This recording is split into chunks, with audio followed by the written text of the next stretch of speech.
Is the 2025 AI boom looking like a bubble? My answer is kind of. Are there stocks with basically no profits trading in bubble territory? Definitely. Just look at some of the valuation in the AI related stocks, technology, uranium. But when will the bubble burst? It is impossible to know. It could be tomorrow, or the market could run for another 2 years. That is why I am adopting the Buffett Playbook. If you look at the stock market right now, it's hard not to feel a little bit of vertigo. We have stretched valuations compared to historical means, massive hype around AI, and charts that look vertical. A lot of investors are terrified that we are walking straight into another 2000s.com bubble. And honestly, in part, I agree.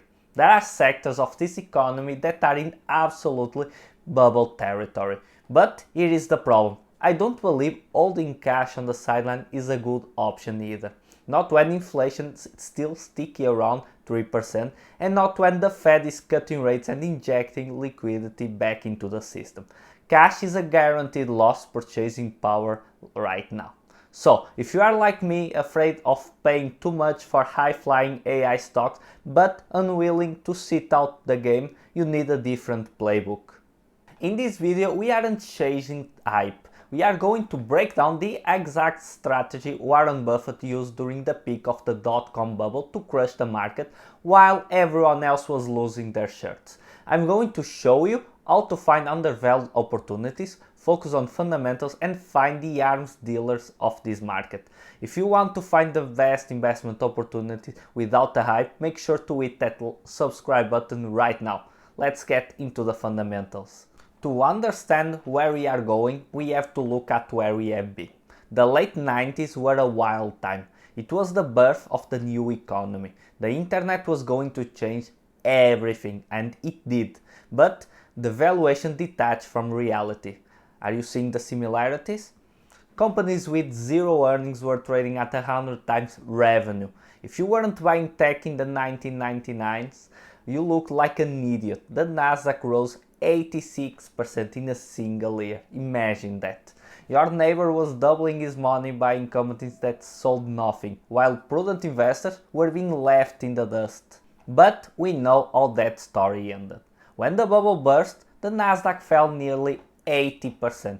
Fortunes were wiped out. However, and this is the key point of this video, not everyone lost money. There was a specific group of investors who made money during the crash. They didn't short the market, they simply bought what was unloved. While the crowd was chasing clicks and eyeballs, the smart money pivoted to bricks and cash flow. It turns out the best way to make money in a bubble isn't to time the top, it's to buy the things the bubble ignores. Nobody exemplifies this better than Warren Buffett. Today we call him the Oracle, but do you know what they called him in 1999? A dinosaur. On December 27, 1999, Barron's published this famous cover, "What's wrong, Warren?" They questioned if he had lost his touch. They implied he didn't understand the new world.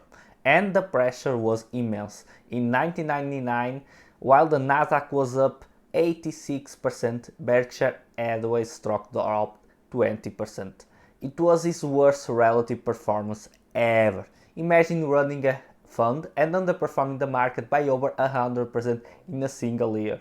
But Buffett didn't fold. He doubled down on his circle of competence. He refused to invest in business where he couldn't predict cash flow for the next 10 years. So, what was his playbook? I've broken it down into 3 distinct rules that he used from 1999 to 2001. Rule number 1. Psychological stamina. Buffett was willing to look foolish for 2 years to avoid losing money for the next 10.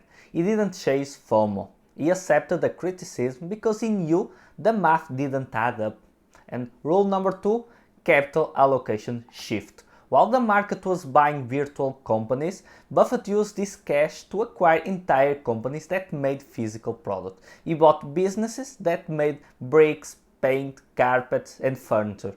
Boring businesses. His thesis was simple. The internet will change how we communicate, but people will still need to build houses, paint walls, and wear clothes. He bet on the physical economy while the world bet on the digital economy. Rule number 3, be the liquidity provider. When the bubble finally burst in 2001 and 2002, everyone else was broke. Buffett was one of a few with cash. He used that cash to buy distressed assets and debt at fire sale prices like Procter & Gamble. The result, from 1999 to 2002, the S&P 500 fell nearly 40%. Berkshire Hathaway rose nearly 30%. It was the tortoise versus the hare, and the tortoise won by a mile. So, fast forward to today, is the 2025 AI boom looking like a bub? My answer is kind of. Are there stocks with basically no profits trading in bubble territory? Definitely. Just look at some of the valuation in the AI related stocks, technology, uranium.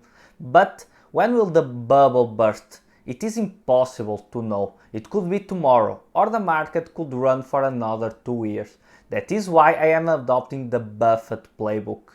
My strategy is to find value just like Warren did. I am looking for companies that are cash flow rich, have recession-proof revenues and are compounding machines. These are companies that will do well in the future regardless of whether AI changes the world or not. If AI takes over, we still need energy to power the data centers. We still need raw materials to build the servers. We still need logistics to move goods. Think of it this way. In a war, I prefer not to bet on which side will win. I prefer to bet on the arms dealer. I am looking for the companies supplying the shovels for this gold rush, or better yet, the companies that have nothing to do with the gold rush but are trading at 8 or 10 times earnings while everything else is trading at 50 times earnings. I'm looking for margin of safety. If the market crashes 30%, a company trading at fair value with high cash flow is going to hold up much better and recover much faster than the hype stock with no earnings. To wrap this up, I am buying companies that can thrive during bubbles and recessions. I'm not shifting to value stocks because I am pessimist or because I'm predicting a crash tomorrow. I'm doing it right now. That is where the risk-reward opportunities is the best. History doesn't repeat itself perfectly, but it rhymes. The investors who survived 2000 were the ones who focused on what was real. I want to hear from you guys in the comments. Are you holding cash right now or are you fully invested? And what sector do you think is the safety play for 2026?